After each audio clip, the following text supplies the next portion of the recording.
2, 3. Nyanyi. Ayo bantuin. Happy birthday to you. Happy birthday to you. Happy birthday. Happy birthday. Happy birthday to you. Happy birthday, Mama. Happy birthday.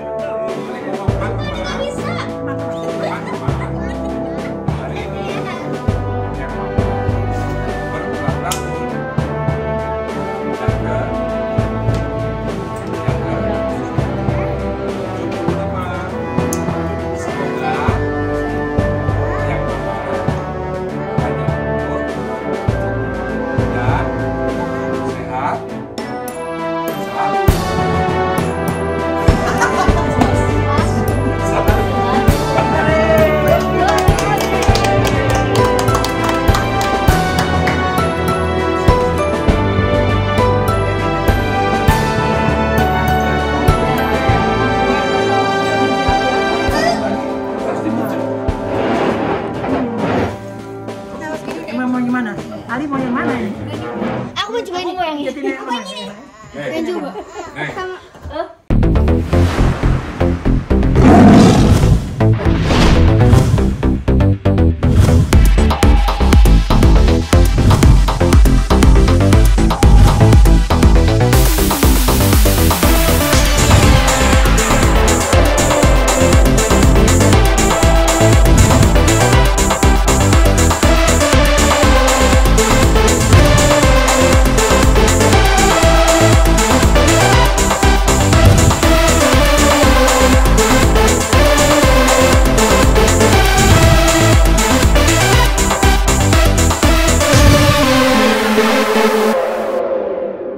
Sukses terus, Caller Edi.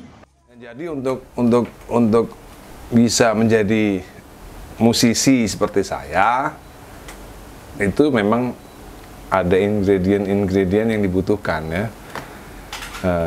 Nomor satu itu saya lahir dari seorang ibu yang cukup unik gitu ya. Saya lahir dari seorang ibu yang cukup unik. Uniknya apa? Mama saya itu memang musikal. Mama saya musikal. Apakah cukup dari rahim seorang perempuan yang musikal saja? Nggak cukup, gitu. Karena mama saya itu mempunyai perhatian yang lebih terhadap keluarga, ya. Karena mama saya adalah full timer ibu rumah tangga dan part timer lover, gitu. Jadi ibu saya itu tidak ada yang dikerjakan selain ngurusin rumah tangga, gitu. Jadi nomor satu itu tadi, apakah cukup memiliki seorang ibu yang musikal?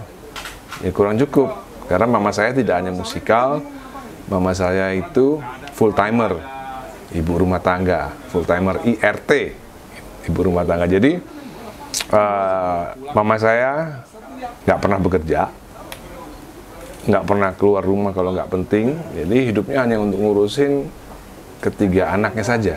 Jadi setiap pagi, setiap bangun tidur, saya selalu dengar musik. Karena mama saya kan nggak kemana-mana. Bayangin aja dari saya umur 1 tahun sampai saya SMA, itu kan makan paginya mama yang ngasih, ya, dengan tangannya mama sendiri yang menghidangkan makan pagi. Berarti 18 tahun. 18 tahun mama saya itu ngurusin saya dan adik-adik. Nah, itu kan agak sulit untuk ditandingi kan. Sekarang kan agak sulit cari ibu yang seperti itu ya. Ya kalau ada teman-teman musisi yang punya ibu seperti itu, ya alhamdulillah ya. Tidak hanya musikal, tapi 100% hidupnya didedikasikan untuk keluarga. Jadi Bayangin aja dari saya umur 1, setiap bangun tidur saya selalu mendengar musik. Nah, itulah yang membuat saya menjadi saya seperti sekarang. Setiap bangun tidur selalu musik yang disetel oleh mama saya dari kaset. Jadi bayangin aja berapa nada yang masuk ke kuping saya setiap harinya gitu ya. Dari musik, saya kan lahir 72. Mama saya selalu update. Jadi musik yang terkenal tahun 72 pasti beli kasetnya. Musik yang terkenal tahun 73 pasti beli kasetnya. Bahkan sampai saya SD, musik yang tahun 80-an, bangun tidur, mandi, mama saya nyetel kaset, nyetel lagu. Jadi tanpa disadari banyak banget musik-musik yang di-save di kepala saya, tersave ya, nggak di-save, tersave dalam kuping dan dalam otak saya gitu. Jadi kalaupun ada mungkin baru bisa seperti ya, itu mungkin juga dialami oleh musisi-musisi seperti Indra Lesmana ya, musisi-musisi seperti ADMS, Billy J. Budiarjo, yang lain-lain pasti memiliki ibu yang seperti itu gitu. Jadi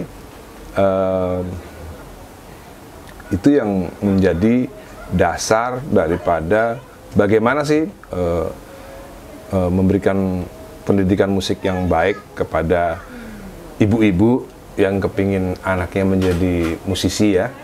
Ya saya rasa ya ibu-ibu itu harus meluangkan waktunya seperti ibu saya. Ibu saya itu dari saya umur 1 tahun sampai saya rekaman itu ibu saya nggak pernah absen menjadi ibu rumah tangga. Nggak pernah itu misalnya liburan seminggu liburan jadi nggak jadi ibu rumah tangga, nggak pernah gitu. Jadi bayangkan aja betapa besar peran seorang ibu yang meskipun dia itu tidak penting mungkin buat sekelilingnya ya, tapi kan sangat penting buat anak-anak seperti saya, sangat penting buat pertumbuhan musikal anak-anak seperti saya gitu. Jadi sehingga saya menjadi anak atau remaja yang punya wawasan musik yang sangat luas gitu. Karena mama saya, bayangin setiap pagi bangun tidur nyetel kaset. Dan tidak hanya itu, mama saya memang suportif untuk hal-hal yang berbau musik ya. Misalnya ketika saya usia 13 tahun, ketika saya usia 6 tahun, saya dilesin piano gitu. Ketika saya usia 6 tahun saya dilesin piano. Dan kalau ibu-ibu yang banyak kerjaannya agak sulit gitu, anak disuruh les piano tapi habis itu dibiarin aja gitu. Jadi ya les piano itu kan kalau anak umur 6 tahun kalau nggak dipanggil, kalau nggak diingetin les ya lupa pasti kalau anak sekarang ya. Nah, sedangkan ibu saya kan adalah ibu rumah tangga yang full timer ibu rumah tangga. Jadi jadwal les piano waktu saya umur 6 tahun ya selalu ingat dan selalu akomodatif. Ini panggilan saya kan Denny les piano nih, naik apa gitu kan harus ya, kalau ibu rumah tangganya tidak 100% jadi ibu rumah tangga agak sulit itu bisa di-achieve ya. Karena mama saya benar-benar 100% ibu rumah tangga dan memberikan 100% hidupnya kepada anak-anaknya dan keluarga. Jadi selalu saya nggak pernah bolos les piano karena ya selalu diingetin, selalu akomodatif. Lalu kalaupun saya males, mama saya bukan orang yang suka maksa gitu. Jadi dari awal saya itu mendapatkan sebuah kebebasan. Jadi ketika saya udah mulai bosan les piano, ya udah gitu. Mama saya kan memang itu yang menjadi perbedaan antara saya dan Andra. Andra itu bukan dari keluarga yang western banget. Jadi keluarga saya itu memang western banget. Jadi waktu saya masih tahun 70-an, itu musik yang didengar ya musik western semua gitu. Jadi kadang-kadang saya sama Andra pun mengalami perbedaan budaya. Karena dari kecil saya biasa dengerin lagu Frank Sinatra, saya dari kecil biasa dengerin lagu Engelbert Humperdinck, Pat Boone, Matt Monro, atau Carpenters ya, musik-musik tahun 70-an saat itu ya, Frank Sinatra. Nah, sementara Andra tidak mengalami pertemuan budaya seperti saya gitu. Jadi Andra kecilnya nggak pernah dengerin lagu-lagu seperti itu, karena mama dan papa saya memang dari awal, dari kecil saya lahir umur 1 udah dengernya memang lagu-lagu barat. Yang 70-an tahun itu ya, kayak Brad, yang pokoknya yang hits tahun 70-an saat itulah yang mainstream ya, bukan yang mama saya nggak denger The Doors gitu. Jadi saya dengernya ya Frank Sinatra, Engelbert Humperdinck, Connie Francis gitu ya. Ya 70-an lah. Halo, saya Ahmad Dhani ingin mengucapkan happy birthday. Saya Ahmad Dhani, selamat ulang tahun untuk saya Ahmad Dhani. Ingin mengucapkan selamat ulang tahun saya Ahmad Dhani. Happy birthday buat, semoga sehat selalu dan yang terbaik selalu buat kamu. Semoga semakin bijaksana seiring bertambahnya usia. Masuk ke tahun 80-an, mama saya kan punya banyak saudara di Belanda. Ya, itu kadang-kadang terjadi pertukaran budaya tuh. Sepupu-sepupunya datang ke Indonesia tahun 80, bawa musik-musik yang lagi ngetop di Eropa. Misalnya Kate Bush. Mama saya nyetel Kate Bush. Maka saya jadi tahu Kate Bush gitu, karena sepupunya mama dari Belanda datang bawa musik-musik yang lagi terkenal di Eropa saat itu tahun 80-an. Makanya saya tahu. Jadi ya itu tadi, saya beruntung punya ibu yang full timer, ibu rumah tangga, sehingga tidak hanya pengaruh musik, tapi kasih sayang dan perhatian 100% itu menjadikan saya menjadi saat ini seperti yang sekarang ini gitu. Dan itu semua udah dilakukan ke Al Eldul dari kecil loh, masa dia dengerin musik terus gitu? Iya, waktu Al Eldul masih kecil, udah ada komputer kan? Waktu Al Eldul masih kecil udah ada komputer. Kebetulan saat itu seperti yang ada di video yang baru rilis, di situ kan ada Al Eldul kan memang memilih tinggal bersama saya. Jadi udah ada komputer, nyetelnya udah bukan pakai kaset lagi, udah pakai media yang lebih asik sih sebenarnya komputer. Saya pilihin lagu-lagu Beatles yang enak-enak, jadi playlist. Dari tidur sampai mereka bangun lagi dengernya Beatles. Gitu. Jadi makanya anak-anak sekarang jadi penggemar Beatles. Dulu saya nggak pernah penggemar Beatles karena mama saya nggak terlalu menggemari Beatles gitu. Dan sekarang akhirnya anak-anak lebih menjadi penggemar Beatles dari saya. Padahal yang kenalin kan saya.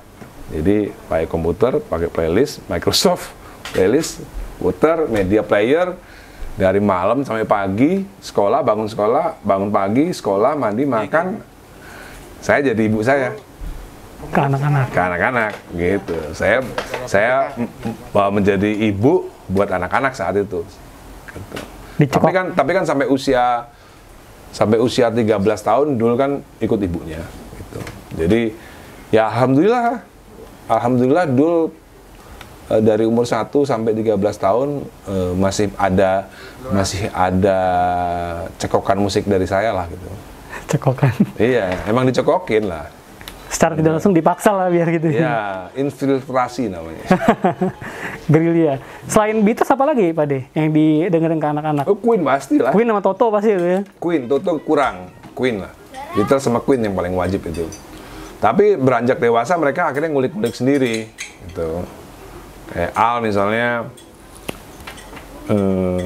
Al lebih seneng kalau ada hal-hal yang kurang dari ayah, dia yang kulik. Misalnya Misalnya dulu saya waktu remaja kurang mengulik Pink Floyd, sekarang Al ngefans sama Pink Floyd ya. Dulu waktu saya remaja kurang suka sama The Doors, sekarang The Doors sekarang jadi penggemar berat The Doors gitu. Lebih ke situ sih sebenarnya.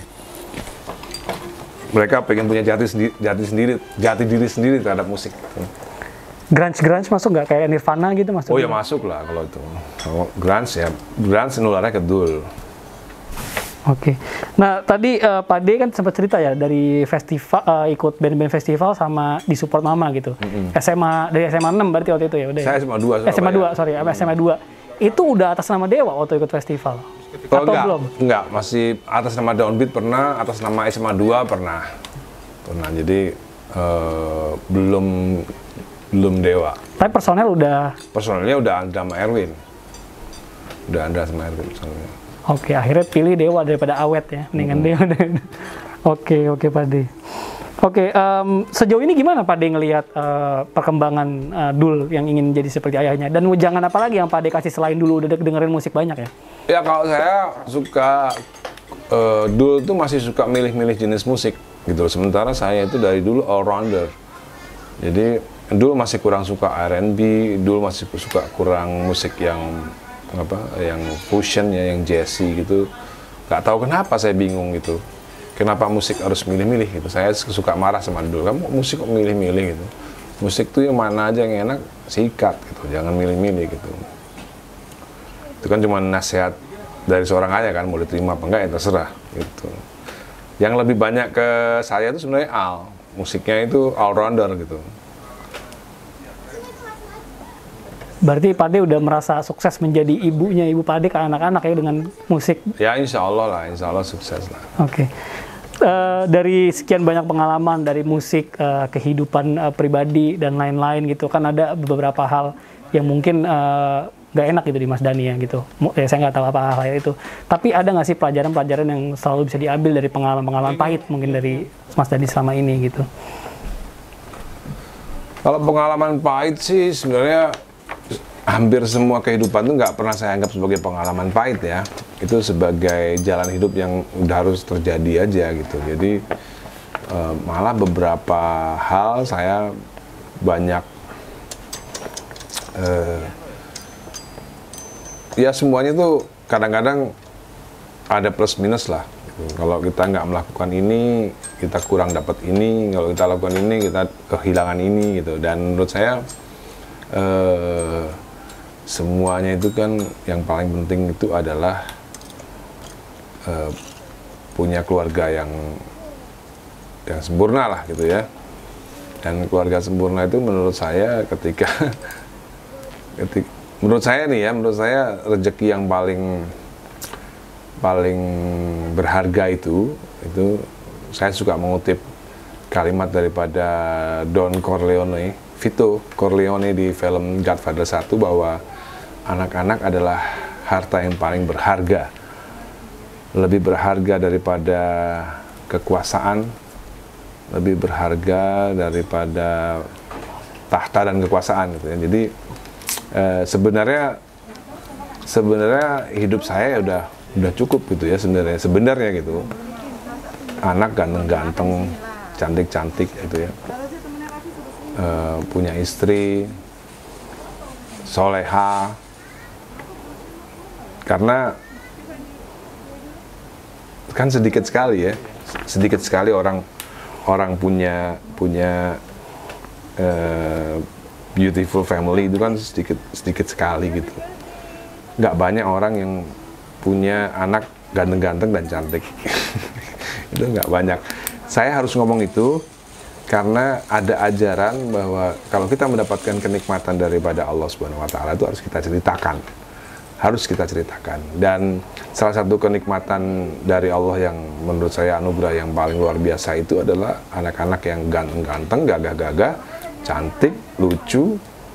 Itu adalah sebenarnya anugerah yang melebihi dari apapun sebenarnya, melebihi dari tahta apapun gitu loh. Percuma juga jadi presiden tapi anaknya jelek-jelek gitu ya. atau jabatan apapun, percuma juga jadi raja tapi anaknya jelek-jelek atau nggak cantik gitu ya. Jadi menurut saya posisi saya sekarang ini adalah posisi orang yang sangat paling beruntung gitu. Sebenarnya jadi udah nggak penting lagi sebenarnya jabatan tuh nggak penting lagi gitu. Karena menjadi orang yang punya anak ganteng-ganteng dan cantik itu ya di rumah ibunya mama saya namanya Oma Bare. Jadi anak Dewa 19 pun juga berhutang budi kepada mamanya mama saya gitu. Karena tinggalnya waktu itu di Bogor di rumahnya oma saya. Jadi kalau tadi dibilang si Dul ingin menjadi musisi seperti saya, mudah-mudahan bisa. Karena saya tahu masa kecilnya Dul tidak seperti masa kecil saya, gitu.